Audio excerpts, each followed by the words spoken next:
Hi dears, അഷ്ത കിംസിലോട്ട് അവർക്കും സ്വാഗതം. ഇന്ന് നമ്മൾ കോർഡിനേഷൻ കോമ്പൗണ്ട്സിന്റെ ലാസ്റ്റ് പാർട്ടാണ് നോക്കാനായിട്ട് പോകുന്നത്. ഓൾറെഡി 3 വീഡിയോസ് ഈ ഒരു ചാപ്റ്ററിൽ നമ്മൾ ചെയ്തിട്ടുണ്ടായിരുന്നു. ഇന്ന് നമ്മൾ ഫൈനൽ ആയിട്ടുള്ള ടോപ്പിക് ആയിട്ടുള്ള ക്രിസ്റ്റൽ ഫീൽഡ് തിയറി CFT ആണ് ഡിസ്കസ് ചെയ്യാനായിട്ട് പോകുന്നത്.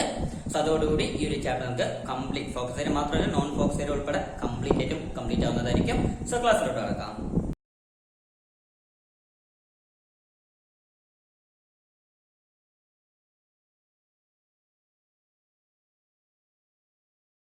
സോ ഡിയേഴ്സ്, നമ്മുടെ ഈ ക്രിസ്റ്റൽ ഫീൽഡ് തിയറി CFT നമ്മൾ കഴിഞ്ഞ ക്ലാസ്സിൽ വാലൻസ് ബോണ്ട് തിയറിനെ കുറിച്ച് ഡിസ്കസ് ചെയ്തിട്ടുണ്ടായിരുന്നു.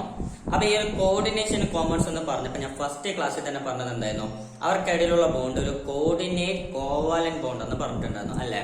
സോ കോർഡിനേറ്റ് കോവാലന്റ് ബോണ്ട് എന്നാണ് അവർ പറഞ്ഞിരുന്നത്. അപ്പൊ അതൊരു കോവാലന്റ് നേച്ചറുള്ള ഒരു ബോണ്ടാണ് നമ്മൾ മെറ്റലിന്റെയും ലിഗാൻഡിന്റെയും ഇടയിൽ ഉള്ളത്. പക്ഷെ ക്രിസ്റ്റൽ ഫീൽഡ് തിയറി ഈ ഒരു ബോണ്ടിനെ ഇലക്ട്രോസ്റ്റാറ്റിക് ആയിട്ടാണ് കമ്പയർ ചെയ്തിട്ടുള്ളത് അല്ലെങ്കിൽ കൺസിഡർ ചെയ്തിട്ടുള്ളത്.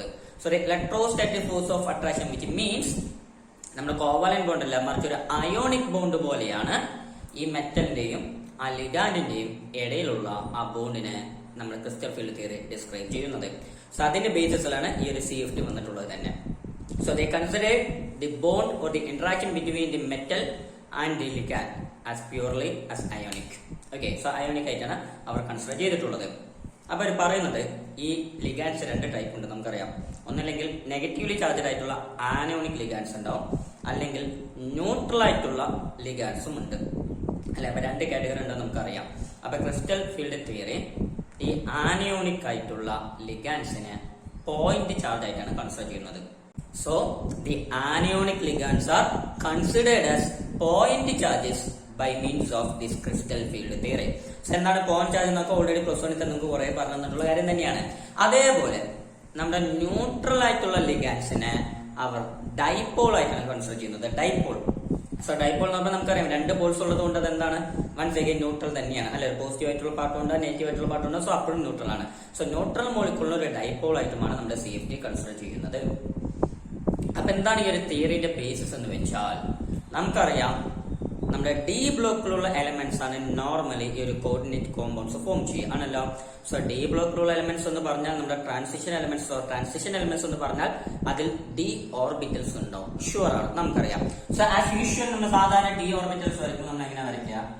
5 D ഓർബിറ്റൽസ് ആണ് വരയ്ക്കുക അല്ലെ. ഇങ്ങനെ 5 D ഓർബിറ്റൽസ് ആണ് നമുക്കുള്ളത്. അവരുടെ പേരുകളൊക്കെ നിങ്ങൾക്ക് അറിയാലോ, അറിയാം. dx2, dxy, dyz, dxz, dx2 minus y2 and finally dz2. ഇങ്ങനെ 5 D ഓർബിറ്റൽസ് ആണ് നമുക്കുള്ളത്. സോ അവരുടെ ഷേപ്പ്, സ്ട്രക്ചർ, ആ ഓർബിറ്റൽസിന്റെ ഷേപ്പും നമുക്കറിയാം ആണല്ലോ. സോ നമ്മളിതൊക്കെ പ്ലസ് 1 പഠിച്ചിട്ടുള്ളത് തന്നെയാണ്. സോ എല്ലാവരെയും ഞാൻ വരയ്ക്കുന്നില്ല, 1-2 മെമ്പേഴ്സ് നമുക്കൊന്ന് പരിചയപ്പെടുത്തി തരാം ഒന്നുകൂടി. ഇതൊരു എക്സ് ആക്സിസും ഇത് y ആക്സിസും ആണെന്ന് വിചാരിക്കുക. എക്സ് ആക്സിസും y ആക്സിസും ആണെങ്കിൽ ആ ആക്സിസിന്റെ ഇടയിലൂടെയാണ് ആര് കാണപ്പെടുക? dxy കാണപ്പെടുക അല്ലെ. ഇതാണ് dxy എന്ന് പറയുന്ന ഓർബിറ്റൽ. dxy എന്ന് പറയുന്ന ഓർബിറ്റലാണ് ഇത്. D ഓർബിറ്റലാണ് അത് ആണല്ലോ. സോ അത് ഇൻ ബിറ്റ്വീൻ ദി ആക്സിസ് ആണ് കാണപ്പെടുക. ആ ആക്സിസിന്റെ ഇടയിൽ ഇൻ ബിറ്റ്വീൻ ആയിട്ടാണ് കാണപ്പെടുക, നമുക്കറിയാം. സോ ഇത് എക്സ് ആക്സിസും y ആക്സിസും ആയതുകൊണ്ട് dxy എന്ന് അറിയപ്പെടുന്നു. എക്സ് ആക്സിസും z ആക്സിസും ആണെങ്കിലോ എക്സ് ആക്സിസും z ആക്സിസും ആണെങ്കിലോ ഇത് dxz എന്ന് അറിയപ്പെടും. അതേപോലെ y ആക്സിസും z ആക്സിസും ആണെങ്കിൽ അതെങ്ങനെ അറിയപ്പെടും? dyz എന്ന് അറിയപ്പെടും. സോ ആ 3 ഓർബിറ്റൽസും ഇൻ ബിറ്റ്വീൻ ദി ആക്സിസ് ആണ് കാണപ്പെടുക ആണല്ലോ. ആ ആക്സിസുകളുടെ ഇടയിലോട്ടായിരിക്കും കാണപ്പെടുക. ഇനി അതേ സമയം നമുക്ക് അടുത്താണെന്ന് കൺസിഡർ ചെയ്യാം. dx2 minus y2. ഇത് എക്സ് ആക്സിസ് ആണ്, ഇത് y ആക്സിസ് ആണെന്ന് വിചാരിക്കുക. One second. സോ ഇങ്ങനെ ഓൺ ദ ആക്സിസിലാണ് ആര് കാണപ്പെടുക? dx2 minus y2 ആണല്ലോ. സോ dx2 minus y2 എന്ന് പറഞ്ഞ ആ ഒരു D orbital on the axis, ആ ആക്സിസിലാണ് കാണപ്പെടുക.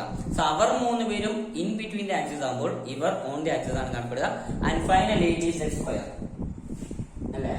dz2 എങ്ങനെ കാണപ്പെടുക? dz2 നമ്മൾ നോക്കുകയാണെങ്കിൽ ഇപ്പൊ ഫോർ എക്സാമ്പിൾ ഇത് എക്സ് ആക്സിസ് എന്ന് വിചാരിക്കാം, ഇത് z ആക്സിസ് എന്ന് വിചാരിക്കാം. ഇവർക്ക് ഇടയിലുള്ള ആര് പോകുന്നുണ്ട്? y ആക്സിസും കൂടി പോകുന്നുണ്ട് അല്ലെ. ഇങ്ങനെ y ആക്സിസും കൂടി പോകുന്നുണ്ട്. അത് നമുക്കുണ്ട്, നേരത്തെ നേരം വരച്ചില്ലാന്നേ ഉള്ളൂ. അപ്പോൾ ഇങ്ങനെ ആക്സിസിലാണ് ആര് കണക്കുക, d(z²) കണക്കുക.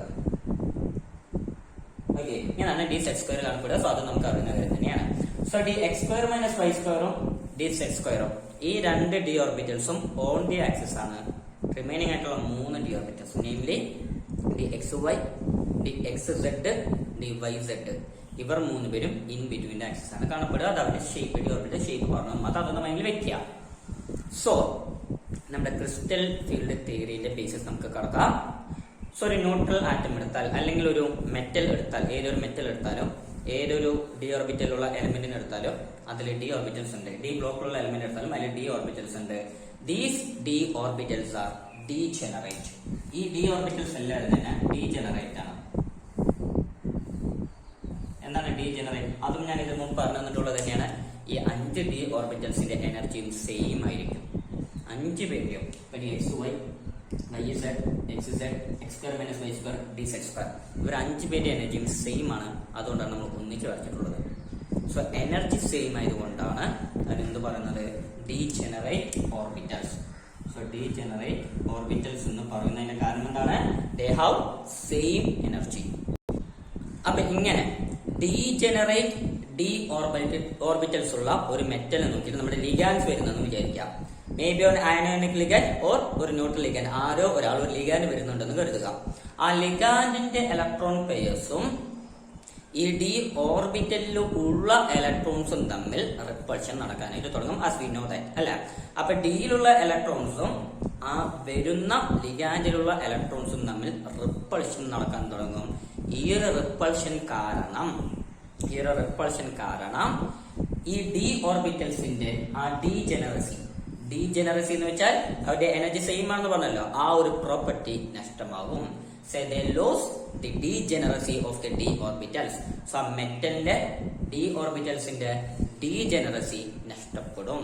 സോ ഡീജനറസി നഷ്ടപ്പെടുന്നതോടുകൂടി എന്ത് സംഭവിക്കുന്നു, ചില ആൾക്കാർക്ക് എനർജി കുറയുന്നു, ചില ആൾക്കാർക്ക് എനർജി കൂടുന്നു. ആർക്ക്? ആ ഡി ഓർബിറ്റൽസിനെ.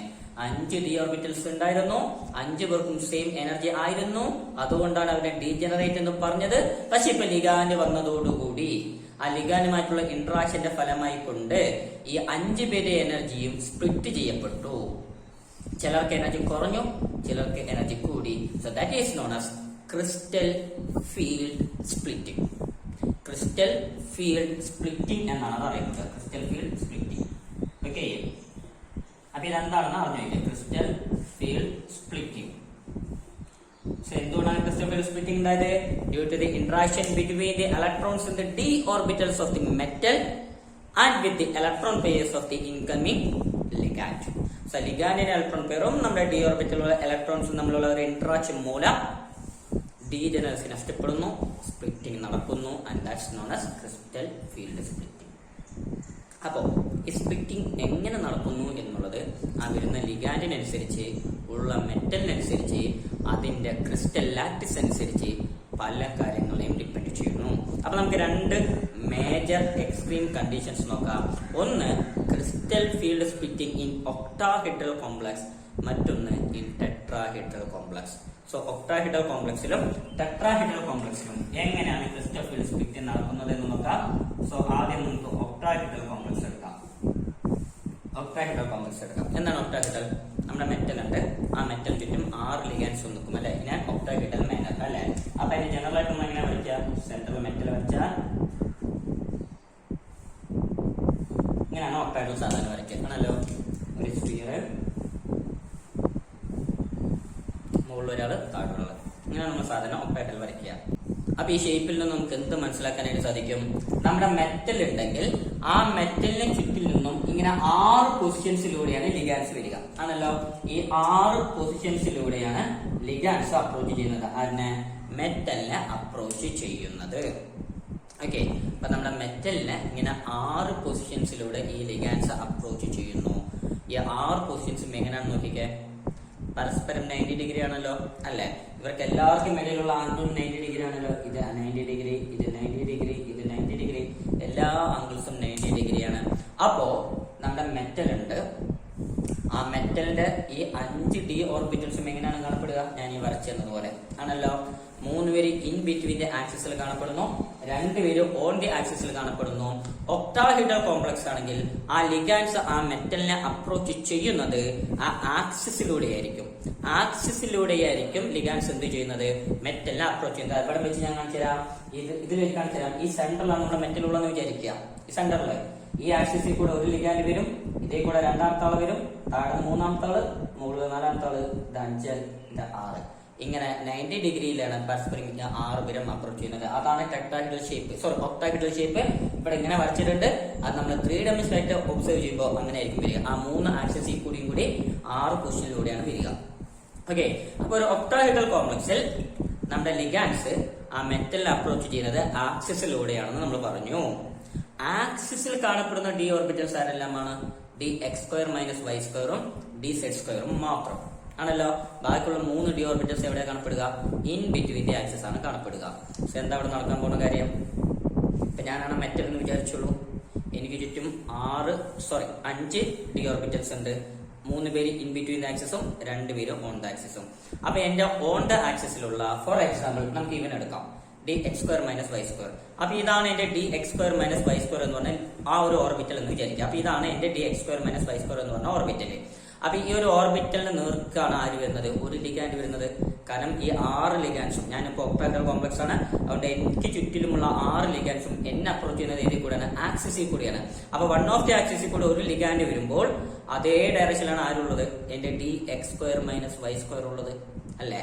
അപ്പൊ ഈ വരുന്ന ലിഗാൻഡും എന്റെ d ഓർബിറ്റലും പരസ്പരം നേർക്കാണ്. സോ അതുകൊണ്ട് ഇവിടെ റിപ്പൾഷൻ കൂടും ആണല്ലോ. ഇനി dz² എടുത്താലോ? അവിടെയും അതേ കേസ് തന്നെയാണ്. dz² ഫോർ എക്സാമ്പിൾ എങ്ങനെയാണ് നിൽക്കുന്നത് വിചാരിക്കുക. അതിന്റെ ആക്സിസിൽ കൂടിയും ഒരു ലിഗാൻഡ് അപ്രോച്ച് ചെയ്യുന്നുണ്ട്. കാരണം മൊത്തത്തിൽ 6 ലിഗാൻഡ്സ് ആണ് അപ്രോച്ച് ചെയ്യുന്നത്. ഒരാൾ ഒരു ആക്സിസിൽ കൂടി വരുമ്പോൾ ഇന്നൊരാൾ ഇന്നൊരു ആക്സിസിൽ കൂടി വരുന്നുണ്ട്. അപ്പൊ അവനും ഇവനും തമ്മിൽ നേർക്കുനേറാണ്. സോ അവിടെയും റിപ്പൾഷൻ കൂടും. കാരണം ഇതെന്റെ d ഓർബിറ്റലും ഇത് ലിഗാൻഡും. സോ റിപ്പൾഷൻ നേർക്ക് വരുന്നതുകൊണ്ട് റിപ്പൾഷൻ കൂടുതലായിരിക്കും. പക്ഷെ എന്റെ ബാക്കി 3 പേരും എടുത്താലോ? xy, yz, xz അതിനെ എടുക്കാം. ഫോർ എക്സാമ്പിൾ dxy കാണിച്ചു തരാം. എന്റെ dxy ആക്സിസിലെല്ലാം നിൽക്കുന്നത് ഇൻ ബിറ്റ്വീൻ ആക്സിസ് ആണ്. അപ്പൊ ഫോർ എക്സാമ്പിൾ ഇതൊരു ആക്സിസ് എന്ന് വിചാരിക്കുക. അപ്പൊ ഇൻ ബിറ്റ്വീൻ ആക്സിസ് എന്ന് പറയുമ്പോൾ എന്ത് വരും? ഇതിന്റെ സെന്ററിൽ കൂടെ വരും. അപ്പൊ ഈ പൊസിഷനിലാണ് നിൽക്കുന്നത്. ഓക്കെ, അപ്പൊ ഈ പൊസിഷനിലാണ് എന്റെ dxy നിൽക്കുന്നത് എന്ന് വിചാരിക്കുക. ഓക്കെ, ലിഗാൻഡ്സ് എങ്ങനെ വരിക? ഒരാൾ ഇതിൽ കൂടെ വരും, ഒരാൾ ഇതിൽ കൂടെ വരും, ഒരാൾ മുകളിൽ കൂടെ വരും, ഒരാൾ താഴ്ന്നു വരും, ഒരാൾ ഈ സൈഡിൽ നിന്ന് വരും, ഒരാൾ ഈ സൈഡിൽ നിന്ന് വരും. ഇങ്ങനെയാണ് 6 പൊസിഷൻസ്. ഇതിൽ ഏതെങ്കിലും ഒരു പൊസിഷനിൽ ഇത് സ്ട്രൈറ്റ് ആയിട്ട് വന്നിട്ടുണ്ടോ? ഇല്ല. നേർക്ക് വന്നിട്ടുണ്ടോ? ഇല്ല. അവിടെ വെച്ച് കാണിച്ചു തരാം. ഇതിൽ കൂടെ ഒരു ലിഗാൻഡ് വരുന്നു, ഇങ്ങനെ വരുന്നു. നേർക്കുണ്ടോ? അല്ല. ആ ഓർബിറ്റൽ അടിയിലാണ്. പക്ഷെ ലിഗാൻഡ് വരുന്നത് ഇങ്ങനെയാണ്. ഇങ്ങനെ വരുന്നു, ഇങ്ങനെ വരുന്നു, ഇങ്ങനെ വരുന്നു. ഏതൊന്നാലും വരില്ല. അപ്പൊ നിങ്ങൾക്ക് തോന്നും സാർ ഇവിടെ വൈ വരച്ചതുപോലെ ഇങ്ങനെ വൈ വരച്ചുകൂടെ എന്നൊന്നും ചോദിക്കണ്ട. വൈ അങ്ങനെയല്ലേ ശരിക്കും ഉള്ളത്. നമ്മൾ ബോർഡിൽ വരയ്ക്കുമ്പോൾ ഇങ്ങനെ വരയ്ക്കാണ്. പക്ഷെ ആക്ച്വലി വൈ എങ്ങനെയാണ്? ഇങ്ങനെയാണ് അല്ല, വൈ അല്ല, ഐ മീൻ സെറ്റ്. ഓക്കെ, അപ്പൊ മൂന്നാമത്തെ ആക്സിസ് ഇങ്ങനെയാണ് വന്ന് നടക്കുക. അപ്പൊ എക്സ് വൈ ഉണ്ടെങ്കിൽ സെറ്റ് ഇങ്ങനെയാണ് നിൽക്കുക. ബോർഡിൽ വരയ്ക്കുമ്പോൾ ഇങ്ങനെ വരക്കണമെന്നേ ഉള്ളൂ.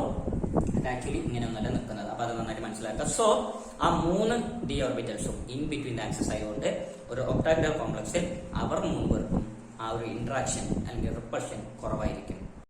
അങ്ങനെ ആക്സിസിലുള്ള ഇവര് 2 പേർക്ക് റിപ്പൾഷൻ കൂടുന്നു. ഇൻ ബിറ്റ്വീൻ ദി ആക്സിസ് ഉള്ള അവർ 3 പേർക്ക് റിപ്പൾഷൻ കുറയുന്നു. ആസ് എ റിസൾട്ട് ഇവരുടെ എനർജി കൂടും, അവരുടെ എനർജി കുറയും. അപ്പൊ ക്രിസ്റ്റൽ ഫീൽഡ് സ്പ്ലിറ്റിംഗ് നടക്കാൻ പോകുന്നത്. ഇത്രനേരം 5 പേർക്ക് സെയിം എനർജി എന്ന് ഡീജനറേറ്റ് ആയിരുന്നു. പക്ഷെ ഇപ്പൊ ലിഗാൻഡ് വന്നതോടുകൂടി ചിലവിടെ ഇന്ററാക്ഷൻ കൂടി, റിപ്പൾഷൻ കൂടി, ചിലവിടെ ഇന്ററാക്ഷൻ കുറഞ്ഞു, റിപ്പൾഷൻ കുറഞ്ഞു. സോ റിപ്പൾഷൻ കൂടിയവിടെ എനർജി കൂടുന്നു, റിപ്പൾഷൻ കുറഞ്ഞവിടെ എനർജി കുറയുന്നു. സോ അങ്ങനെ ശ്രദ്ധിച്ചു നോക്കിക്കോളൂ. ഇതാണ് നമ്മുടെ ആ 5 d ഓർബിറ്റൽസ്. ഓക്കെ, അവർ 5 പേരും എന്ന് വിചാരിക്കുക. ഇത് ഇവർക്ക് ചുറ്റും ഇപ്പൊ ഐഡന്റിക്കൽ ആയിട്ടാണ് നമ്മുടെ ലിഗാൻഡ്സ് വരുന്നതെന്ന് വിചാരിക്കാം. മൊത്തം 6 പൊസിഷനും ഒരേപോലെ അപ്രോച്ച് ചെയ്യുന്നു. ആക്സിസ് എന്നില്ല, ഇൻ ബിറ്റ്വീൻ ആക്സിസ് ഒന്നും ഇല്ലാണ്ട് ഒരേപോലെ അപ്രോച്ച് ചെയ്യുന്നു എന്ന് വിചാരിക്കുക. അങ്ങനെയാണെങ്കിൽ അവരുടെ എനർജി ഒരേപോലെ കൂടിയിട്ടുണ്ടാവും അല്ലെ? ഇപ്പൊ ഞാൻ ആക്സിസിൽ കൂടെ മാത്രം അപ്രോച്ച് ചെയ്യുന്നു എന്ന് പറഞ്ഞതുകൊണ്ടാണ് ആക്സിസിൽ കൂടെ ഉള്ള ഓർബിറ്റൽസിന്റെ എനർജി കൂടിയതും ഇൻ ബിറ്റ്വീൻ ആക്സിസ് ഉള്ളവരുടെ എനർജി കുറഞ്ഞതും എന്ന് പറഞ്ഞത് ആണല്ലോ. അപ്പൊ ഞാൻ ലിഗാൻഡ്സ് ആക്സിസിൽ കൂടെ വരുന്നു എന്ന് പറയാതെ എല്ലാ ലിഗാൻഡ്സും ഒരേപോലെ 360 ഡിഗ്രിയിൽ ഒരേപോലെ അപ്രോച്ച് ചെയ്യണമെന്ന് വിചാരിക്കുക. അങ്ങനെയാണെങ്കിൽ എല്ലാ d ഓർബിറ്റൽസിന് ഒരേപോലെ ആയിരിക്കും അവർ ഇന്ററാക്ഷൻ ഉണ്ടായിരിക്കുക. സോ അങ്ങനെയുള്ള ഇന്ററാക്ഷൻ വന്നു കഴിഞ്ഞാൽ അവിടെ എനർജി ഒരേപോലെ അങ്ങ് ഇൻക്രീസ് ആവും. കാരണം എല്ലാവർക്കും ഇന്ററാക്ഷൻ ഒരേപോലെ ആയതുകൊണ്ട് എല്ലാ എനർജി ഒരേപോലെ ഇൻക്രീസ് ആവും. അതാണ് ഇങ്ങനെ വരച്ച് കാണിച്ചിട്ടുണ്ടാവുക ടെക്സ്റ്റ് ബുക്കിൽ. സോ ഇത് അങ്ങനത്തെ ഒരു എക്സൈറ്റഡ് സ്റ്റേറ്റ് ആണ്. ഇത് ഒറ്റയ്ക്ക് മെറ്റൽ മാത്രം നോക്കുമ്പോൾ അങ്ങനെ ഗ്രൗണ്ട് സ്റ്റേറ്റിലുള്ള ഡി ഓർബിറ്റൽസിന്റെ എനർജി ഇത് അതേ മെറ്റലിനെ ഐഡന്റിക്കൽ ആയിട്ട് അല്ലെങ്കിൽ ഒരു ഹോമോളിറ്റിക് ഫാഷനിലായിട്ട് എല്ലാ ലിഗാൻഡ്സും അപ്രോച്ച് ചെയ്യുന്നു. അങ്ങനെ ചെയ്യുമ്പോൾ അവിടെ എനർജിയാണ് ഇത്. അപ്പൊ അപ്പോഴും എന്ത് തന്നെയാണ് ഡീജനറേറ്റ് തന്നെയാണ്. കാരണം എല്ലാവരും ഒരേപോലെയാണ് ചെയ്തെടുക്കുന്നത്. പക്ഷെ ഇനി നമ്മുടെ ഒക്ടാഹെഡ്രൽ ആയിട്ടാണ് ഇവർ വന്നതെന്ന് വിചാരിക്കുക. ഒക്ടാഹെഡ്രൽ ആയിട്ട് വന്നു കഴിഞ്ഞാൽ ആ ഒരു പെർട്ടിക്കുലർ ഡയറക്ഷനിൽ മാത്രമേ വരുള്ളൂ ആണല്ലോ. ആ ഡയറക്ഷനാണ് ഇത് ഓൺ ദി ആക്സിസ് എന്ന് പറയുന്നത്. സോ അങ്ങനെ ഒക്ടാഹെഡ്രൽ ഫാഷനിലാണ് വന്നതെങ്കിൽ ഇത് രണ്ടായിട്ട് സ്പ്ലിറ്റ് ചെയ്യും അല്ലെ. ആക്സിസിലുള്ളവര് രണ്ടുപേരുടെ എനർജി കൂടും. അപ്പൊ ആ രണ്ട് ഡി ഓർബിറ്റൽസ് രണ്ടുപേർക്ക് മാത്രം എനർജി കൂടി. അവരുടെ പേരാണ് EG എന്നാണ് പറയുക. ഓക്കെ, അതിന്റെ ഡീറ്റെയിൽസ് ഒന്നും നിങ്ങൾക്ക് പറയേണ്ട ആവശ്യമില്ല. അതൊക്കെ നിങ്ങൾ ഡിഗ്രി എടുക്കുമ്പോൾ നിങ്ങൾക്ക് മനസ്സിലാവും. ഓക്കെ, G എന്താണ് E എന്താന്നുള്ളത് അപ്പം മനസ്സിലാവും. പിന്നെ ബാക്കി 3 പേർക്ക് എനർജി കുറയാണ് ചെയ്തത്. കാരണം അവർക്ക് സ്ട്രൈറ്റ് ആയിട്ട് ഒരു ഹെഡ് ടു ഹെഡ് ആയിട്ടുള്ള ഒരു ഇന്ററാക്ഷൻ വരുന്നില്ല. അതുകൊണ്ട് അവരുടെ എനർജി നമുക്ക് കുറയും. അപ്പൊ 3 ഓർബിറ്റൽസ് താഴെ വന്നു. അവരുടെ പേരാണ് T2G. അങ്ങനെ ഡീജനറേറ്റ് ആയിട്ടുള്ള നമ്മളുടെ 5 ഡി ഓർബിറ്റൽസ് ആ ഡീജനറേഷൻ നഷ്ടപ്പെട്ട് രണ്ടായിട്ട് സ്പ്ലിറ്റ് ആയി. ലോവർ എനർജിയുള്ള 3 T2G ഓർബിറ്റൽസും ഹയർ എനർജിയുള്ള 2 EG ഓർബിറ്റൽസുമായിട്ട് മാറി ഇൻ ആൻ ഒക്ടാഹെഡ്രൽ കോംപ്ലക്സ്. അപ്പൊ നോക്കിക്കോളൂ, ഇതാണ് നമ്മുടെ പാരന്റ് ആയിട്ടുള്ള 5 ഡി ഓർബിറ്റൽസ് ആണല്ലോ. ഇവന്റെ എനർജിനെ നമ്മൾ 0 ആയിട്ട് വിചാരിച്ചു എന്ന് വിചാരിക്കുക. അതിന്റെ എനർജി 0 ആണെന്ന് വിചാരിച്ചു എന്ന് വിചാരിക്കുക. ആ 0നേക്കാളും ഇവർക്ക് എനർജി കുറഞ്ഞു ആണല്ലോ. അപ്പൊ ഇവരുടെ എനർജി നെഗറ്റീവ് എന്ന് നമ്മൾ റെപ്രസെന്റ് ചെയ്യും. അവർക്ക് എനർജി കൂടി, അതിന്റെ എനർജി പോസിറ്റീവ് എന്നും റെപ്രസെന്റ് ചെയ്യും. ഇതൊരു ഒക്ടാഹെഡ്രൽ കോംപ്ലക്സ് ആയതുകൊണ്ട് ആ എനർജിനെ നമ്മൾ ഇങ്ങനെ ΔO എന്നാണ് റെപ്രസെന്റ് ചെയ്യുക. ΔO. സോ ഡെൽറ്റ എന്ന് വെച്ചാൽ ക്രിസ്റ്റൽ ഫീൽഡ് സ്റ്റെബിലൈസേഷൻ എനർജി എന്നാണ് അർത്ഥം. CFSE, crystal field stabilisation energy. O എന്ന് വെച്ചാൽ ഇൻ ആൻ ഒക്ടാഹെഡ്രൽ കോംപ്ലക്സ്. അപ്പോ ഇവിടെ നമ്മൾ ഒരു കാര്യം ശ്രദ്ധിക്കണം. Law of conservation of energy എന്താണ്? എനർജി കൂടൂല കുറയൂല, അത് എപ്പോഴും എന്തായിരിക്കും? മെയിൻറ്റെയിൻ ചെയ്യപ്പെടും. അപ്പോ ഇവർ 3 പേർക്ക് എത്രത്തോളം എനർജി കുറഞ്ഞോ അത്രത്തോളം എനർജി അവരെ 2 പേർക്കും കൂടിയിട്ടുണ്ടാവും. ഓക്കെ, അപ്പൊ നന്നായി ശ്രദ്ധിച്ചോളൂ. ഇവിടെ എനർജി എത്ര കുറഞ്ഞു എന്ന് ചോദിച്ചാൽ ഇവിടെ മൊത്തം 5 ഓർബിറ്റൽസ് 3 പേര് താഴെയുണ്ട്. അപ്പൊ ഓരോരുത്തരുടെ എനർജിയും 2/5 ആയിട്ടാണ് കുറഞ്ഞിട്ടുണ്ടാവുക. 2/5 ΔO ആയിട്ടാണ് കുറഞ്ഞിട്ടുണ്ടാവുക ഓരോരുത്തരുടെ എനർജിയും. അപ്പൊ ഇവന്റെ എനർജി 2/5 ΔO കുറഞ്ഞു, ഇവന്റെയും 2/5 ΔO കുറഞ്ഞു, അവന്റെയും 2/5 ΔO കുറഞ്ഞു. മറ്റൊരു രീതിയിൽ പറഞ്ഞാൽ 0.40 ΔO മൈനസ് ഉണ്ട് ഫ്രണ്ടിലെ. ആ മൈനസ് എന്തിനെ കാണിക്കുന്നു? ഇവന്റെ എനർജി ഡിക്രീസ് ആയി എന്നുള്ള അർത്ഥത്തില്. ആ ഇനീഷ്യലി ഉള്ളതിനേക്കാളും കുറഞ്ഞു എന്നുള്ള അർത്ഥത്തിലാണ് നെഗറ്റീവ് കാണിക്കുന്നത്. ഓക്കെ, അപ്പൊ ഇത് ഓരോ ഓർബിറ്റൽസിന്റെ എനർജിയുമാണിത്. ഓരോ ഓർബിറ്റൽ എനർജിയും. അപ്പൊ ഇവന് -0.40, ഇവനും -0.40, ഇവനും -0.40. അപ്പൊ ടോട്ടലായിട്ട് ഇവർക്ക് 3 പേർക്കും കൂടി ചെയ്തിട്ടുള്ള ആൻസർ എന്ത് വരും? -1.20 ΔO എന്നുള്ള എനർജി വരും അല്ലെ? ആണല്ലോ. ഓക്കെ, ഇനി ഇവർക്ക് എനർജി കൂടിയെന്ന് പറഞ്ഞല്ലോ. അവർക്ക് എത്രയാണ് കൂടിയതെന്ന് ചോദിച്ചാൽ ഓരോ ആൾക്കും +3/5 ΔO ആണ് കൂടിയിട്ടുള്ളത്. +3/5 കൂടിയതുകൊണ്ടാണ് പ്ലസ് ഇട്ടത്. ഓക്കെ, അപ്പൊ ഇവനും +3/5, അവനും +3/5. 3/5 മറ്റൊരു രീതിയിൽ എങ്ങനെ എഴുതാം? 0.60 ΔO എന്ന് എഴുതാം. അപ്പൊ ഇവനും 0.60, അവനും 0.60. സോ ടോട്ടലായിട്ട് എത്ര വരും? ടോട്ടലായിട്ട് ഇവർക്ക് +1.20 ΔO എന്നുള്ള എനർജി കൂടിയിട്ടുണ്ടാവും. സോ അവിടെ മൊത്തം 1.20 കൂടി, ഇവിടെ മൊത്തം 1.20 കുറഞ്ഞു. സോ ടോട്ടലായിട്ട് എടുത്താൽ 0 ആയല്ലോ. നമ്മൾ ഇവന്റെ എനർജി എന്തായിട്ട് പറഞ്ഞത് 0.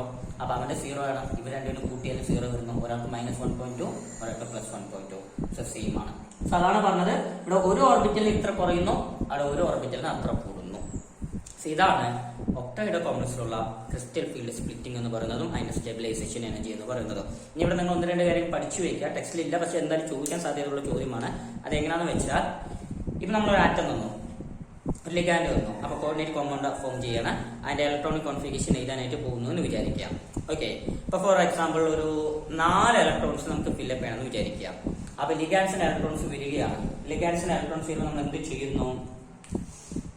ഇവിടെ ഇലക്ട്രോൺസ് ഫില്ലപ്പ് ചെയ്യണം. Aufbau principle, Hund's rule, Pauli's exclusion principle ഒക്കെ ഫോളോ ചെയ്യുമ്പോൾ ഓഹ്ബ പ്രിൻസിപ്പിൾ അനുസരിച്ച് എനർജി കുറവുള്ളവിടെയാണ് ആദ്യം ഇലക്ട്രോൺ ഫില്ലപ്പ് ആവുക ആണല്ലോ. അപ്പൊ ഇവിടെ എനർജി കുറവുള്ളത് T2G കാണാം. അപ്പൊ T2Gയിൽ ഒരു ഇലക്ട്രോൺ പോയി. ഞാൻ അടുത്ത ഇലക്ട്രോൺ തൊട്ടടുത്തയിലോട്ടാണ് പോവുക അക്കോർഡിംഗ് ടു ഹൺസ് റൂൾ ആണല്ലോ. ഹൺസ് റൂൾ അനുസരിച്ച് പെയറിംഗ് നടക്കുന്നതിന് മുമ്പ് അൺപെയർഡ് ആയിട്ട് എല്ലാ ഓർബിറ്റൽസും നടപ്പെടണം. അപ്പൊ രണ്ടാമത്തെ ഇലക്ട്രോൺ ഇവിടേക്ക് പോയി, മൂന്നാമത്തെ ഇലക്ട്രോൺ ഇവിടേക്ക് പോയി. ഇനി നാലാമത്തെ ഒരു ഇലക്ട്രോൺ ഉണ്ട്. ആ നാലാമത്തെ ഇലക്ട്രോൺ ഇവിടെ വന്ന് പെയറിംഗ് നടക്കും, ചിലപ്പോ അവിടേക്ക് പോകും. രണ്ട് പോസിബിലിറ്റി ഉണ്ട്. കാരണം ഇവരെല്ലാരും കൂടി ചേർത്തുള്ളതാണ് ഡി ആണല്ലോ. അപ്പൊ നാലാമത്തെ ഇലക്ട്രോൺ ഇവിടെ വന്ന് പെയറിംഗ് നടക്കാം, അല്ലെങ്കിൽ അവിടെ പോവും.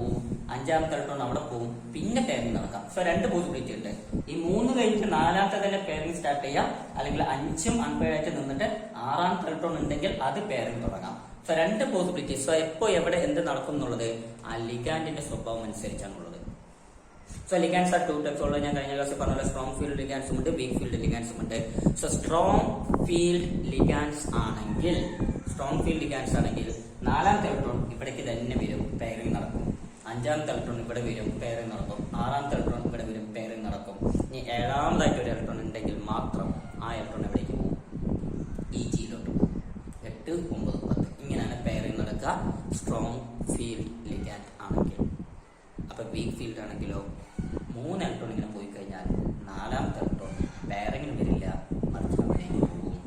അഞ്ചാമത്തെ ഇലക്ട്രോൺ ഇവിടെ പോകും. ആറാമതായിട്ട് ഒരു ഇലക്ട്രോൺ ഉണ്ടെങ്കിൽ മാത്രം വീണ്ടും ഇവിടെ പെയറിംഗ് തുടങ്ങും. 6, 7, 8 പിന്നെ 9 പിന്നെ 10 അങ്ങനെ ഇലക്ട്രോൺ എണ്ണത്തിനനുസരിച്ചാണ് പെയറിംഗ് നടക്കുക. സോ സ്ട്രോങ് ആണോ വീക്ക് ആണോ എന്നുള്ളതനുസരിച്ചാണ് ഈ ഒരു കാര്യം വരിക. സോ അത് എന്തുകൊണ്ടാണ് ഈ പെയറിംഗ് നടക്കുക എന്ന് വെച്ചാൽ ചില്ലറപ്പെട്ട കാര്യമൊന്നുമല്ല. കാരണം ഓൾറെഡി ഒരു ഇലക്ട്രോൺ ഇവിടെ ഉണ്ട്. ആ സ്ഥലത്തോട്ട് ഇനിയൊരു ഇലക്ട്രോൺ വരുന്നു വെച്ചാൽ അവിടെ ഇലക്ട്രോൺ റിപ്പൾഷൻ ഉണ്ടാവും ആണല്ലോ, അല്ലെ? ഓൾറെഡി ആ പെട്ടിനകത്ത് ഒരു ഇലക്ട്രോൺ നിൽക്കുന്നുണ്ട്, നെഗറ്റീവ് ചാർജ്. വരാൻ പോകുന്നത് വേറെ ഇലക്ട്രോൺ നെഗറ്റീവ് ചാർജ്. സോ അവർക്കിടയിൽ ഒരു റിപ്പൾഷൻ ഉണ്ടാവും. അപ്പൊ പെയറിംഗ് നടക്കണം എന്നുണ്ടെങ്കിൽ ആ റിപ്പൾഷനെ ഓവർകം ചെയ്യണം. ഇലക്ട്രോൺ റിപ്പൾഷനെ ഓവർകം ചെയ്താലാണ് പെയറിംഗ് നടക്കുക. അങ്ങനെ ഓവർകം ചെയ്യണമെന്നുണ്ടെങ്കിൽ നമ്മൾ അങ്ങോട്ടേക്ക് എനർജി കൊടുക്കണം. നമ്മൾ എനർജി കൊടുത്താലാണ് പെയറിംഗ് നടത്തുക. ആ കൊടുക്കുന്ന എനർജിക്ക് പറയുന്ന പേരാണ് pairing energy. Okay, so pairing energy എന്നൊരു കോൺസെപ്റ്റ് അവിടെ ഉണ്ട്. നമ്മൾ ഇത്രയും കാലം കേട്ടിട്ടില്ലാന്നേ ഉള്ളൂ. സോ പെയറിംഗ് എനർജി വേണം. അപ്പൊ പെയറിംഗ് എനർജി കൂടുതലാണെങ്കിൽ അത്ര പെട്ടെന്ന് പെയറിംഗ് നടക്കില്ല. കാരണം അത്രയും എനർജി കൊടുത്താലേ പെയറിംഗ് നടക്കുള്ളൂ. പക്ഷെ പെയറിംഗ് എനർജി കുറവാണെങ്കിലോ നമ്മൾ കുറച്ച് എനർജി കൊടുത്താൽ മതി, പെയറിംഗ് നടക്കും. ഇനി ഈ splitting and crystal field stabilisation energy ഉണ്ടായിട്ടുണ്ടല്ലോ, എന്തായാലും കണ്ടുപിടിച്ചിട്ടുണ്ടല്ലോ. ആ ക്രിസ്റ്റൽ ഫീൽഡ് സ്റ്റെബിലൈസേഷൻ എനർജി ഈ പെയറിംഗ് എനർജിനേക്കാളും കൂടുതലാണെന്ന് വിചാരിക്കുക. ഓക്കെ, ഡെൽറ്റ ഒ പിന്നെക്കാളും കൂടുതൽ, പി ആണ് പെയറിംഗ് എനർജി എന്ന് വിചാരിക്കുക. അപ്പൊ നമ്മുടെ ക്രിസ്റ്റൽ ഫീൽഡ് സ്റ്റെബിലൈസേഷൻ എനർജി ആ പെയറിംഗ് എനർജിനേക്കാളും കൂടുതലാണെങ്കിൽ പെയറിംഗ് നടക്കും. അപ്പൊ നമ്മുടെ നാലാമത്തെ ഇലക്ട്രോൺ എവിടേക്ക് വരും? ഇവിടെ വന്ന് പെയറിംഗ് നടക്കും. അഞ്ചാമത്തെ ആൾ ഇവിടെ വരും, ആറാമത്തെ ആൾ ഇവിടെ വരും. ഇനി ഏഴാമത്തെ ഇലക്ട്രോൺ ഉണ്ടെങ്കിൽ അത് എവിടേക്ക് പോകും? Eg-യിലോട്ട് പോകും. അപ്പോൾ crystal field stabilisation energy pairing എനർജിനേക്കാളും കൂടുതലാണെങ്കിൽ ഇവിടെ പെയറിംഗ് നടക്കും. അതായത് ലോ സ്പിൻ കോംപ്ലക്സ് ഫോം ചെയ്യും. ലോ സ്പിൻ കോംപ്ലക്സ് ഇതൊക്കെ എന്തെന്ന് ഞാൻ കഴിഞ്ഞ ക്ലാസ്സിൽ പറഞ്ഞു തന്നിട്ടുണ്ട്, അല്ലെ? സോ ലോ സ്പിൻ കോംപ്ലക്സ് ആണ് അവിടെ ഫോം ചെയ്യുക. സപ്പോസ് ഈ ഡെൽറ്റ ഒ നമ്മുടെ പിന്നെക്കാളും കുറവാണെങ്കിലോ, പെയറിംഗ് എനർജിനേക്കാളും കുറവാണെങ്കിലോ ഇവിടെ പെയറിംഗ് നടക്കില്ല. അപ്പൊ നാലാമതായിട്ട് ഒരു ഇലക്ട്രോൺ ഉണ്ടെങ്കിൽ ആ ഇലക്ട്രോൺ പെയറിംഗ് നടക്കാതെ നേരെ മുകളിലോട്ട് Eg-യിലോട്ട് പോകും. അഞ്ചാമത്തെ ഇലക്ട്രോൺ അടുത്തയിലോട്ട് പോകും. ആറാമത്തെ ഒരു ഇലക്ട്രോൺ ഉണ്ടെങ്കിൽ വേറെ എവിടേക്ക് പോകുന്ന വഴിയില്ല. അപ്പൊ വീണ്ടും ഇവിടേക്ക് തന്നെ പെയറിംഗ് നടക്കും. സോ അങ്ങനെയുള്ള സ്ഥലത്താണ് ഹൈ സ്പിൻ കോംപ്ലക്സ് ഫോം ചെയ്യുക. High spin complex. So strong field ligands ആണെങ്കിൽ ഇത് കൂടുതലാണ് പിന്നെക്കാളും, അതുകൊണ്ട് ലോ സ്പിൻ കോംപ്ലക്സ് ഫോം ചെയ്യും. അതായത് പെയറിംഗ് നടക്കും. അതേസമയം വീക്ക് ഫീൽഡ് ലിഗാൻഡ്സ് ആണെങ്കിൽ ഡെൽറ്റ ഒ പിന്നെക്കാളും കുറവാണ്. സോ പെയറിംഗ് നടക്കില്ല, ഹൈ സ്പിൻ കോംപ്ലക്സ് ഫോം ചെയ്യും. ഇതാണ് ഇവിടുത്തെ കോൺസെപ്റ്റ് എന്ന് പറയുന്നത്. ഓക്കെ, ഇനി crystal field stabilisation energy calculate ചെയ്യാനായിട്ട് നിങ്ങളോട് ചോദിച്ചാൽ, CFSE കാൽക്കുലേറ്റ് ചെയ്യാനായിട്ട് ചോദിച്ചാൽ നിങ്ങൾ ഇലക്ട്രോൺസിന് എണ്ണം നോക്കുക. അപ്പൊ ഫോർ എക്സാമ്പിൾ ഇതാണ് ഒരു കോംപ്ലക്സ് എന്ന് വിചാരിക്കുക. ഇങ്ങനെയാണ് ഇലക്ട്രോൺസ് ഉള്ളതെന്ന് വിചാരിക്കുക. അപ്പൊ മെറ്റൽ ഏതാണെന്ന് നോക്കി, ലിഗാൻഡ് ആരാണെന്ന് നോക്കി, അതിനനുസരിച്ച് ഇലക്ട്രോൺ കോൺഫിഗറേഷൻ എഴുതി. സോ മെറ്റലിൽ എത്ര ഇലക്ട്രോൺ ഉണ്ടെന്ന് നോക്കി, വരുന്ന ലിഗാൻഡ് സ്ട്രോങ് ആണോ വീക്ക് ആണോ നോക്കിയിട്ടാണ് ഇലക്ട്രോൺ കോൺഫിഗറേഷൻ എഴുതിയത്. ഇപ്പൊ ഒരു വീക്ക് ഫീൽഡ് ലിഗാൻഡാണ് ഞാൻ എടുത്തത്, അതുകൊണ്ടാണ് 3 ഇലക്ട്രോൺ ഇവിടെ കൊടുത്തത്, 4ാമത്തെ ഇലക്ട്രോൺ അങ്ങോട്ട് വിട്ടത്. 4 ഇലക്ട്രോൺസ് ആ മെറ്റലിന്റെ കൂടെ ഉള്ളൂ എന്നും കൂടി വിചാരിക്കാം. ഫോർ എക്സാമ്പിൾ 4 ഇലക്ട്രോൺസ് ഉള്ളതെന്ന് വിചാരിക്കാം. ഓക്കെ, അപ്പൊ 3 ഇവിടെ ഇട്ട് 4ാമത്തെ അവിടെ ഇട്ട്, കാരണം വന്നതൊരു വീക്ക് ഫീൽഡ് ലിഗാൻഡ് ആണ്.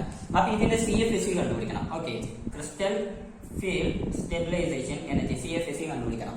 അപ്പൊ എന്താ ചെയ്യുക, ഇവിടെ എത്ര ഇലക്ട്രോൺസ് ഉണ്ട്? 3. ഒരാളുടെ എനർജി എത്രയാണ്? -0.40. അപ്പൊ അതൊക്കെ മൾട്ടിപ്ലൈ ചെയ്യാം, 3 × -0.40 ചെയ്യാം, പ്ലസ് അവിടുത്തെ അതിൻ്റെ കൂടെ അവന്റെ എനർജി ആഡ് ചെയ്യാം. അവിടെ ഒരു ഇലക്ട്രോണേ ഉള്ളൂ, ഒരാൾക്ക് 0.60 ആണ്. സോ 1 × 0.60, അത്രയും ഡെൽറ്റ ബോണ്ട് കിട്ടാം, അത്രയും ഡെൽറ്റ ബോണ്ട് ആണല്ലോ. അപ്പൊ ഇവിടെ 3 എണ്ണത്തിനും കൂടി ചെയ്യുന്നിട്ട് -1.20 ഡെൽറ്റ ഓ പ്ലസ് അവിടെ ഒരാൾക്ക് 0.60 ഡെൽറ്റ ഓ. സോ മൊത്തത്തിൽ ആൻസർ എന്ത് വരും? -0.60 ഡെൽറ്റ ഓ. ഇതാണ് ഇവിടുത്തെ CFSE value, crystal field stabilisation energy. Okay, ഇത്രയേ ഉള്ളൂ. എത്ര ഇലക്ട്രോൺ ഉണ്ടെന്ന് നോക്കുക, അതിനെ ആ വാല്യൂ വെച്ച് മൾട്ടിപ്ലൈ ചെയ്യാം, അതുപോലെ അവിടെ ചെയ്യുക, രണ്ടും ആഡ് ചെയ്യാം. ഇത്ര ഉള്ളൂ, പരിപാടി വരും. CFSE കണ്ടുപിടിക്കുന്നത് വളരെ ഈസി ആയിട്ടുള്ള കാര്യമാണ്. സപ്പോസ് പാരിങ് നടന്നിട്ട് ആ 4ാമത്തെ ഇലക്ട്രോൺ ഇവിടെ തന്നെ ആയിരുന്നെങ്കിലോ, അപ്പൊ 4 × -0.40 ചെയ്തിട്ടുണ്ടാവും. സോ -1.60 എന്ന ആൻസർ കിട്ടിയിട്ടുണ്ടാവും. സോ അത്ര വ്യത്യാസമുള്ളൂ, കേട്ടല്ലോ. ഇതാണ് ഒരു ഒക്ടാഹെഡ്രൽ കോംപ്ലക്സിൽ നടക്കുന്ന ക്രിസ്റ്റൽ ഫീൽഡ് സ്പ്ലിറ്റിങ്ങും അത് റിലേറ്റഡ് ആയിട്ടുള്ള കാര്യങ്ങളും. ഇതെല്ലാം നന്നായിട്ട് മനസ്സിലാക്കി വെക്കുക. ഇതേപോലെ തന്നെ ടെട്രാഹെഡ്രലിലും വരുന്നത്, പക്ഷെ ഒറ്റ വ്യത്യാസം, ടെട്രാഹെഡ്രൽ എന്ന് പറയുന്ന ഷേപ്പ് നമ്മളിവിടെ ഒക്ടാഹെഡ്രൽ പറഞ്ഞ പോലെ ആ ആക്സിസിലല്ല കാണപ്പെടുക, ഇൻ ബിറ്റ്വീൻ ആക്സിസിലാണ് കാണപ്പെടുക. ടെട്രാഹെഡ്രൽ എന്ന് പറഞ്ഞാൽ 4 ഓർബിറ്റൽസ് നമ്മൾ വരയ്ക്കുമല്ലോ, ആ 4 പേരും ഇൻ ബിറ്റ്വീൻ ആക്സിസിലാണ് കാണപ്പെടുക. പക്ഷെ എന്താണ് അവിടെ വ്യത്യാസം ഉണ്ടാവുക? ഓഫ്കോഴ്സ് ആ ആക്സിസിൽ കൂടെ വരുന്ന ആ ഡി ഓർബിറ്റൽസ് ഉണ്ടല്ലോ, dx² - y² dz², അവർക്ക് റിപ്പൾഷൻ കുറവായിരിക്കും. കാരണം ലിഗാൻഡ്സ് വരുന്നത് ഇൻ ബിറ്റ്വീൻ ദ ആക്സിസിൽ കൂടിയാണ്. ടെട്രാഹെഡ്രൽ ഫാഷനിലാണ് മെറ്റൽ അപ്രോച്ച് ചെയ്യുന്നത്. സോ 2 ആക്സിസിന്റെ ഇടയിൽ കൂടെയാണ് ലിഗാൻഡ്സ് വരുന്നത്. സോ ഒരു ലിഗാൻഡ് ഇങ്ങനെയാണ് വരിക. അപ്പൊ അവിടെയുള്ള dx y-ന്റെ കൂടെ അത് റിപ്പൾഷൻ ഉണ്ടാക്കും. മറ്റു ലിഗാൻഡ് മറ്റേ വഴി കൂടെ വരുമ്പോൾ അത് dx z-ന്റെ കൂടെ ഉണ്ടാക്കും, ഒന്ന് dy z-ന്റെ കൂടെ ഉണ്ടാക്കും. അപ്പൊ ആക്സിസിൽ കാണപ്പെടുന്ന രണ്ടുപേർക്ക് റിപ്പൾഷൻ കുറവായിരിക്കും. സോ ഒബിയസ്ലി ഈ പറഞ്ഞ സ്പ്ലിറ്റിംഗിൽ മാത്രമേ വ്യത്യാസം വരുള്ളൂ, അല്ലെ? അപ്പൊ ടെട്രാഹെഡ്രൽ ഫാഷൻ എടുത്തു കഴിഞ്ഞാൽ അവിടെ dx² - y² dz² റിപ്പൾഷൻ കുറവായിരിക്കും. അതുകൊണ്ട് അവർക്ക് എനർജി കുറവായിരിക്കും. മറ്റു 3 പേര് xy YZ XZ അവർക്ക് ഇൻട്രാക്ഷൻ കൂടുതലാണ്, റിപ്പൾഷൻ കൂടുതലാണ്. സോ അവരുടെ എനർജി കൂടും. സോ അങ്ങനെ വരുന്ന കേസിൽ ഈ സ്പ്ലിറ്റിംഗ് എങ്ങനെ സംഭവിക്കും? ഇവിടെ നിന്നുള്ള ബാക്കി രണ്ടെണ്ണം ഞാൻ വരച്ച് കാണിക്കാം. ഓക്കെ, സ്പ്ലിറ്റിംഗ് എങ്ങനെ സംഭവിക്കും? 3 പേർക്ക് എനർജി കൂടും, 2 പേർക്ക് എനർജി കുറയും. ഓക്കെ, ഈ കുറഞ്ഞ ആൾക്കാർക്ക് പറഞ്ഞ പേര് E എന്നാണ്. അവിടെ G ഉപയോഗിക്കില്ല, കാരണം ടെട്രാഹെഡ്രലിൽ G വരില്ല. ജെറാഡ് അത് സംതിങ് നിങ്ങൾ ഡിഗ്രിയിൽ പഠിക്കും കേട്ടോളൂ. ഓക്കെ, മറ്റൊരു പേര് T2, അത്ര തന്നെ T2. അപ്പൊ ഇയും T2 ആയിട്ട് സ്പ്ലിറ്റ് ആയി, അത്ര തന്നെ.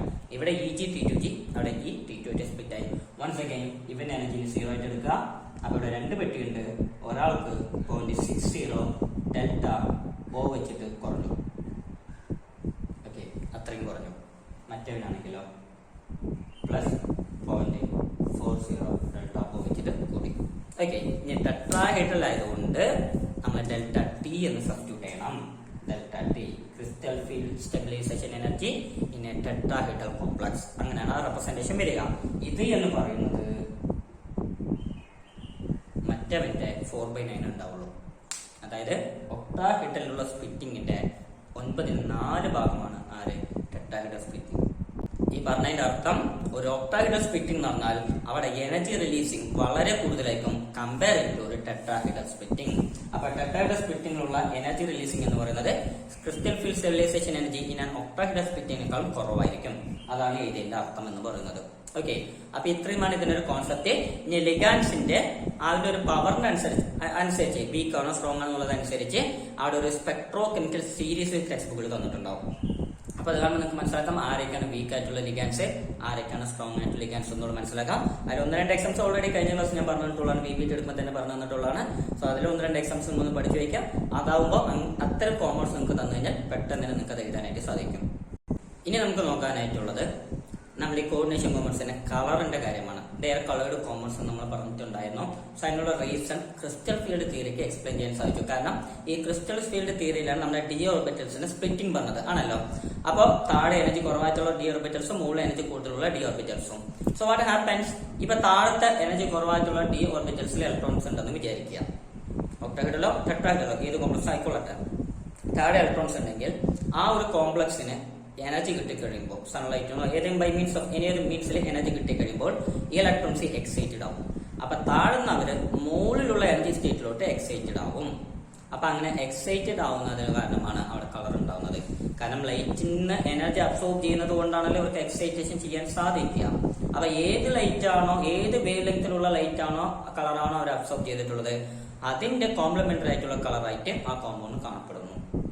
ഗ്രീൻ ലൈറ്റ് ആണ് അബ്സോർബ് ചെയ്തിട്ടുള്ളെങ്കിൽ അത് റെഡ് ആയിട്ട് കാണപ്പെടുന്നു. സോ ഇങ്ങനെ താഴത്തെ എനർജി കുറവായിട്ടുള്ള ലോവർ എനർജി സ്റ്റേറ്റിൽ നിന്നും എനർജി അബ്സോർബ് ചെയ്യുന്നതിലൂടെ അവർ ഹയർ എനർജി സ്റ്റേറ്റിലോട്ട് എക്സൈറ്റഡ് ആവുന്നു. ഇതിന്റെ ഫലമായിട്ടാണ് കോർഡിനേറ്റ് കോമ്പൗണ്ട്സ് എന്തായിട്ട് കാണപ്പെടുന്നത്, കളേർഡ് ആയിട്ട് കാണപ്പെടുന്നത്. ആൻഡ് ഇതിന് പറഞ്ഞ മറ്റൊരു പേരാണ് ഡി ഡി ട്രാൻസിഷൻ. കാരണം ഇവര് താഴെ ഒരു ഡി ഓർബിറ്റലാണ് ഉണ്ടായിരുന്നത്, മുകളിലേക്ക് എക്സൈറ്റഡ് ആവുന്നതും ഡി ഓർബിറ്റലിലോട്ട് തന്നെയാണ് ആണല്ലോ. സോ ഡിയിൽ നിന്നും ഡിയിലോട്ട് transition. So d d transition എന്നാണ് അറിയപ്പെടുക. So the colours on coordination compounds are due to the d d transitions. ആ ഡി ഡി ട്രാൻസിഷൻ മൂലമാണ് കളർ ഉണ്ടാകുന്നത്. ഓക്കെ, സോ അത്രയും നമുക്ക് അതിനെക്കുറിച്ച് പഠിക്കാനായിട്ടുള്ളത്. ഇനി മെറ്റൽ കാർബണൈൽ കോമ്പൗണ്ട്സ് അത് പഠിക്കാനായിട്ടുണ്ട്. അത് ഫോക്കസ് ചെയ്തിട്ടുള്ള ടോപ്പിക്കും കൂടിയാണ്. കുറച്ച് എക്സാംസ് എടുത്ത് തന്നിട്ടുണ്ടാവും. അതിന് സ്ട്രക്ചർ പഠിച്ചു വയ്ക്കുക. ജസ്റ്റ് ആ സ്ട്രക്ചർ നോക്കി വെച്ചാൽ മതി. ഓക്കെ, അത് മാത്രം പഠിച്ചു വെച്ചാൽ മതി.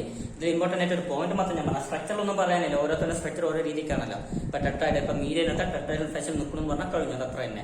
അതേപോലെ സ്ട്രക്ചർ ഒന്ന് പഠിച്ചു വെക്കാം. അതിന് കൂടെ തന്നെ സിനർജിക് എഫക്ട് എന്ന് പറഞ്ഞൊരു സംഭവമുണ്ട്. സിനർജിക് എഫക്ട് അതെന്താന്ന് കൂടി നമുക്കൊന്ന് പഠിച്ചു വെക്കണം. അത് സിമ്പിൾ ആയിട്ടുള്ള കാര്യമാണ്. സാധാരണ ഒരു കോർഡിനേഷൻ കോമ്പൗണ്ട് എടുത്തു കഴിഞ്ഞാൽ ആ ബോണ്ട് എങ്ങനെയാ ഫോം ആവുക, നമ്മുടെ ലിഗാൻഡ് 2 ഇലക്ട്രോൺസിന് മെറ്റലിന്റെ വേക്കന്റ് ആയിട്ടുള്ള ഡി ഓർബിറ്റൽസിലോട്ട് കൊടുക്കും. അങ്ങനെയാണല്ലോ. അപ്പൊ ലിഗാൻഡ് പെയർ ഓഫ് ഇലക്ട്രോൺസിന് കൊടുക്കും. 2 ഇലക്ട്രോൺ ലിഗാൻഡിന് കൊടുക്കും. അതുകൊണ്ട് ഞാൻ അതിനെ കോർഡിനേറ്റ് കോവലന്റ് ബോണ്ട് എന്ന് ഫസ്റ്റ് ക്ലാസ്സിൽ പറഞ്ഞത് അല്ലേ. അപ്പോ സാധാരണ ഇലക്ട്രോൺസ് കൊടുക്കും, സാധാരണ അല്ലേ, എപ്പോഴും ഇലക്ട്രോൺ കൊടുക്കുന്ന ആര് തന്നെയാണ്, ലിഗാൻഡാണ് കൊടുക്കുക. ആർക്കാണ്, മെറ്റലിനാണ് കൊടുക്കുക. പക്ഷെ മെറ്റൽ കാർബണൈൽസ് എടുത്താൽ, കാർബണിൽ എന്ന് വെച്ചാൽ കാർബൺ മോണോക്സൈഡ് ഗ്രൂപ്പാണ് അവിടുത്തെ ലിഗാൻഡ്. ഓക്കെ, കാർബൺ മോണോക്സൈഡ് മാത്രമായിരിക്കും ഉണ്ടാവുക. അപ്പൊ ഈ മെറ്റൽ കാർബണൈൽ ഗ്രൂപ്പ് എടുത്താൽ, അത്തരം കോംപ്ലക്സ് എടുത്തു കഴിഞ്ഞാൽ ആ കാർബണൈൽ ഗ്രൂപ്പിലുള്ള കാർബണാണ് മെറ്റലിന് ഇലക്ട്രോൺസ് കൊടുക്കുക. ആ കാർബണിൽ നിന്നാണ് മെറ്റലിന് ഇലക്ട്രോൺസ് വരിക. അപ്പൊ ഈ ബോണ്ടിലുള്ള 2 ഇലക്ട്രോൺസ് കാർബൺ കൊടുത്ത് തന്നെയാണ്. പക്ഷേ ഈ മെറ്റലിന്റെ ഡി ഓർബിറ്റൽസിലും ഓൾറെഡി ഇലക്ട്രോൺസ് ഉണ്ട് അല്ലെ. എല്ലാ ഡി ഓർബിറ്റൽസിലും ഇലക്ട്രോൺസ് ഇല്ല, പക്ഷെ ഏതെങ്കിലുമൊക്കെ ഡി ഓർബിറ്റൽസിൽ ഇലക്ട്രോൺസ് ഉണ്ട്. അതൊക്കെ നമ്മൾ ഓൾറെഡി പഠിച്ചു കഴിഞ്ഞത് തന്നെയാണ്. ആ ഇലക്ട്രോൺസിന് ആ മെറ്റൽ എന്ത് ചെയ്യുന്നറിയോ, ഈ കാർബണിന്റെ ഇലക്ട്രോൺസ് ഇല്ലാത്ത പൈ സ്റ്റാർ ആന്റി ബോണ്ടിങ്ങിലോട്ട് കൊടുക്കും. മെറ്റാ കാർബണിലെ മോളിക്കുലർ ഓർബിറ്റൽ തിയറി അനുസരിച്ചിട്ട് ആന്റി ബോണ്ടിങ് ആയിട്ടുള്ള ഓർബിറ്റൽസ് ഉണ്ടാവല്ലോ. സോ അതിന്റെ പൈ സ്റ്റാർ ആന്റി ബോണ്ടിങ്, അതായത് എമ്മിലുള്ള ഇലക്ട്രോൺസ് അവന്റെ പൈ സ്റ്റാർ ഓർബിറ്റലിലോട്ടും പോവാറുണ്ട്. അപ്പൊ സാധാരണ ലിഗാൻഡ് ഇങ്ങോട്ടേക്ക് ഇലക്ട്രോൺ കൊടുത്തിട്ടാണ് ഇവർ എല്ലാ കോമ്പൗണ്ട്സും കാണപ്പെടുക. ഇവിടെയും അതേപോലെ തന്നെയാണ് ലിഗാൻഡ് ഇങ്ങോട്ടേക്ക് ഇലക്ട്രോൺസ് കൊടുത്തിട്ടുണ്ട്. പക്ഷെ അതിന്റെ കൂടെ ഈ മെറ്റൽ തന്റെ കയ്യിലുള്ള ഇലക്ട്രോൺസിനെ എവിടേക്കും കൂടി കൊടുക്കുന്നുണ്ട്, ആ കാർബണിന്റെ ആന്റി ബോണ്ടിങ് ആയിട്ടുള്ള പൈ സ്റ്റാർ ഓർബിറ്റലിലോട്ടും കൊടുക്കുന്നുണ്ട്. സോ അവൻ മൂലം ഇങ്ങോട്ടേക്ക് ഇലക്ട്രോൺസ് വന്നിട്ട് ഒരു ബോണ്ട് ഉണ്ടാകുന്നു. അതിന് എക്സ്ട്രാ സ്റ്റെബിലിറ്റി കൊടുക്കുന്നത് പോലെ ഞാൻ എന്റെ കയ്യിലുള്ള ഇലക്ട്രോൺസിനെ അവനിക്കും കൊടുത്ത് എക്സ്ട്രാ ഒരു സ്റ്റെബിലിറ്റി ഉണ്ടാക്കുന്നു. സോ ദിസ് ബോണ്ട് അല്ലെങ്കിൽ ആ ഒരു ഇന്ററാക്ഷൻ ആണ് സിനർജിക് എഫക്ട് എന്ന് അറിയപ്പെടുക. So the donation of electrons from the filled d orbital of metal to the pi star anti bonding orbital of the metal, carbonyl carbon, pi star anti bonding orbital of the carbonyl carbon. ഈ ഒരു interaction, ആ ഒരു electron donation, ആ ഒരു കാര്യത്തിന് പറയുന്ന പേരാണ് synergic effect. ഈ ഒരു സിനർജിക് എഫക്ട് കാരണം അതിന്റെ സ്റ്റെബിലിറ്റി ഒന്നുകൂടി കൂടുകയാണ്. ഓക്കെ, അതിന്റെ സ്റ്റെബിലിറ്റി ഒന്നുകൂടി കൂടിയാണ്. സോ അതും കൂടി ഒന്ന് അറിഞ്ഞു വെക്കുക. അപ്പൊ മെറ്റൽ കാർബണൈസിൽ 2 കാര്യം അറിഞ്ഞാൽ മതി. ഒന്ന് ആദ്യം സ്ട്രക്ചർ വരയ്ക്കാൻ ചോദിക്കും, അതൊന്നും ഉപയോഗിക്കാം. അതേപോലെ തന്നെ എന്താണ് ഈ സിനർജി എഫക്ട് എന്താണെന്ന് കൂടെ ഉപയോഗിക്കാം. ഇനി CFTന്റെ ഡ്രോബാക്സ് പറയാൻ പറ്റുമോ, ലിമിറ്റേഷൻസ് ഉണ്ട്. സിമ്പിൾ ആണ്. നമ്മൾ പറഞ്ഞു അത് കംപ്ലീറ്റ്ലി ഇലക്ട്രോസ്റ്റാറ്റിക് ആയിട്ടാണ് ബിഹേവ് ചെയ്യുന്നത് അല്ലെ. അയണിക് ബോണ്ട് എന്നാണ് പറയുന്നത്. അപ്പൊ കോവാലൻ നേച്ചറിനെ കുറിച്ചിട്ട് പറയുന്നില്ല. ആ ബോണ്ടിന്റെ ഈ ഒരു ബോണ്ടിന്റെ കോവാലൻ നേച്ചറിനെ കുറിച്ചിട്ട് ആര് പറയുന്നില്ല, CFT പറയുന്നില്ല. അതേപോലെ ആനിയോണിക് ലിഗാൻസിനെ അവർ പോയിന്റ് ചാർജ് ആയിട്ടാണ് കൺസിഡർ ചെയ്യുന്നത്, ന്യൂട്രൽ ലിഗാൻസിനെ ഡൈപോൾ ആയിട്ടും. സോ ആ ഒരു തിയറി ശരിയാണെങ്കിൽ ആനിയോണിക് ലിഗാൻസ് ആയിരിക്കണം സ്ട്രോങ് ഫീൽഡ് ലിഗാൻസ് ആയിട്ട് ബിഹേവ് ചെയ്യേണ്ടത്. കാരണം ഒരു പോയിന്റ് ചാർജസ് ആണ്. പക്ഷെ സ്പെക്ട്രോകെമിക്കൽ സീരീസ് എടുത്ത് നോക്കിക്കേ, ആനിയോണിക് ലിഗാൻസിനെ സ്പെക്ട്രോകെമിക്കൽ സീരീസിൽ ലോവസ്റ്റ് പൊസിഷൻ ആണ്. അതായത് അവർ വീക്ക് ഫീൽഡ് ലിഗാൻഡ് ആയിട്ടാണ് ബിഹേവ് ചെയ്യുന്നത്. അപ്പോൾ അതൊരു കോൺട്രാഡിക്ഷൻ ആയിട്ട് മാറും. ഇങ്ങനെ പല വിധത്തിലുള്ള ഡ്രോബാക്സ് അതിനുണ്ട്. സോ ഈ 1-2 പഠിച്ചു വെച്ചാൽ മതി. ഇതിനൊക്കെ എക്സ്പ്ലെയിൻ ചെയ്തിട്ടാണ് ligand field theory, molecular orbital theory ഒക്കെ വന്നത്. അതിനെക്കുറിച്ചൊക്കെ നിങ്ങൾ ഡീറ്റെയിൽ ആയിട്ട് ഹയർ സ്റ്റഡീസിൽ പഠിക്കും. ഓക്കെ, ഞാനൊക്കെ അറിയണമെന്നുണ്ടെങ്കിൽ നിങ്ങളുടെ എക്സാം ഒക്കെ കഴിഞ്ഞിട്ട് ഞാൻ എന്റെ വീഡിയോസ് നോക്കിയാൽ മതി. ഡിഗ്രിക്ക് എന്റെ ക്ലാസ്സുകൾ ഇട്ട് വെച്ചിട്ടുണ്ട്, അത് നോക്കിയാൽ മതി, താല്പര്യമുണ്ടെങ്കിൽ മാത്രം. ഓക്കെ, സോ എനിവേ ഇതൊക്കെയാണ് അവരുടെ ഡ്രോബാക്സ് എന്ന് പറയുന്നത്. അപ്പൊ അത്രയും നമുക്ക് അതിൽ പഠിക്കാനായിട്ടുള്ളത്. ഇവരുടെ 1-2 യൂസസും കൂടി പഠിച്ചേക്കാം. യൂസസ് ഒക്കെ സിമ്പിൾ ആയിട്ടുള്ളത് തന്നെയാണ്. നമ്മൾ സാധാരണ ലാബിൽ എസ്റ്റിമേഷൻ ചെയ്യുമ്പോൾ നമ്മൾ +1 പഠിച്ചിട്ടുണ്ടല്ലോ, ക്വാണ്ടിറ്റേറ്റീവ് അനാലിസിസ്, ക്വാളിറ്റേറ്റീവ് അനാലിസിസ് ഒക്കെ പഠിച്ചിട്ടുണ്ടല്ലോ. സോ അത്തരം പർപ്പസിന് വേണ്ടിയിട്ട് നമ്മൾ ഇത്തരം കോർഡിനേഷൻ കോമ്പൗണ്ട്സിനെ ഉപയോഗിക്കാറുണ്ട്. ഓക്കെ, പിന്നെ മെറ്റൽസിന് പ്യൂരിഫിക്കേഷന് വേണ്ടി ഉപയോഗിക്കാറുണ്ട്.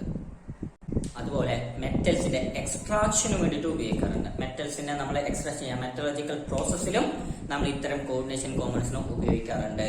പിന്നെ വാട്ടറിന്റെ ഹാർഡ്നെസ് കളയാൻ sodium salt of ethylene diamine tetraacetic നമ്മൾ ഉപയോഗിക്കാം. ഓക്കെ, EDTR നമ്മൾ ഉപയോഗിക്കുക. EDTR നമുക്ക് ഒരു ഹെക്സാഡെന്റേറ്റ് ലിഗാൻഡ് ആണ് അല്ലെ. സോ വാട്ടറിന്റെ ഹാർഡ്നെസ് കളയാൻ വേണ്ടിയിട്ട് ഇതിന് ഉപയോഗിക്കും. പിന്നെ നമ്മുടെ ബയോളജിക്കൽ ഫംഗ്ഷൻസ് എടുത്താൽ തന്നെ ക്ലോറോഫില്, ഹീമോഗ്ലോബിൻ ഒക്കെ പക്ക കോർഡിനേഷൻ കോമ്പൗണ്ട്സ് ആണ്. ഹീമോഗ്ലോബിൻ ഒക്കെ എടുത്താൽ അയന്റെ ചുറ്റിലും ലിഗാൻസ് വന്നിട്ടാണ് ഹീമോഗ്ലോബിൻ ഫോം ആയിട്ടുള്ളത്. ഓക്കെ, ക്ലോറോഫിൽ എടുത്താൽ മെഗ്നീഷ്യം ചുറ്റും അവരൊക്കെ ഉണ്ടാവും. സോ ഇങ്ങനെ നമ്മുടെ ബോഡിയിൽ തന്നെ പല വിധത്തിലുള്ള കോർഡിനേഷൻ കോമ്പൗണ്ട്സ് എക്സിസ്റ്റ് ആയിട്ടുണ്ട്. സോ ഇതൊക്കെയാണ് ഇതിന്റെ ആപ്ലിക്കേഷൻസ് എന്ന് പറയുന്നത്. ഏതെങ്കിലും 1-2 പഠിച്ചു വയ്ക്കാം. ഓക്കെ, സോ ഇത്രയുമാണ് നമ്മുടെ ഒരു ചാപ്റ്റർ എന്ന് പറയുന്നത്. കോർഡിനേഷൻ കോമ്പൗണ്ട്സ് വളരെ ഈസി ആയിട്ടുള്ളതാണ്. നന്നായിട്ട് ക്വസ്റ്റ്യൻസ് ചോദിക്കുകയും ചെയ്യും. നന്നായിട്ട് പഠിച്ചു എന്ന് വെച്ചാൽ നിങ്ങൾക്ക് ഫുൾ മാർക്ക് എടുക്കാൻ സാധിക്കും. ഞാൻ ഓൾറെഡി പറഞ്ഞല്ലോ, കഴിഞ്ഞ വീഡിയോയിൽ പറഞ്ഞല്ലോ, എന്താണ് കോർഡിനേഷൻ കോമ്പൗണ്ട്സിന് വീഡിയോയിലല്ല, മറ്റേ ക്വസ്റ്റ്യൻ പേപ്പർ അനാലിസിസിന് വീഡിയോയിൽ എന്ന് പറഞ്ഞു. നിങ്ങൾ ചില സ്പെസിഫിക് ചാപ്റ്റേഴ്സ് ഫുള്ളും പഠിച്ചിട്ട് പോയാൽ മതി, നിങ്ങൾക്ക് ഫുൾ മാർക്ക് എടുക്കാമെന്ന് പറഞ്ഞു. അല്ല, കോർഡിനേഷൻ കോമ്പൗണ്ട്സും ഒരു ചാപ്റ്റർ ആണ് അല്ലേ. കാരണം ഈസി ആയിട്ടുള്ള ചാപ്റ്റർ തന്നെയാണ് ഇത് എന്ന് പറയുന്നത്. നിങ്ങൾക്ക് ഈസി ആയിട്ട് കവർ അപ്പ് ചെയ്യാൻ സാധിക്കും. സോ നന്നായിട്ട് പഠിക്കുക. സോ എന്തെങ്കിലും ഡൗട്ട് ഉണ്ടെങ്കിൽ തീർച്ചയായിട്ടും ചോദിക്കുക. പറ്റാവുന്ന പോലെ ഞാനും ഹെൽപ്പ് ചെയ്യാം. So wish you all the best. അടുത്തൊരു വീഡിയോ കണ്ടുമുട്ടാം. അതുവരെ ഇവിടെ വന്ന് സൈനിങ് ഓഫ്.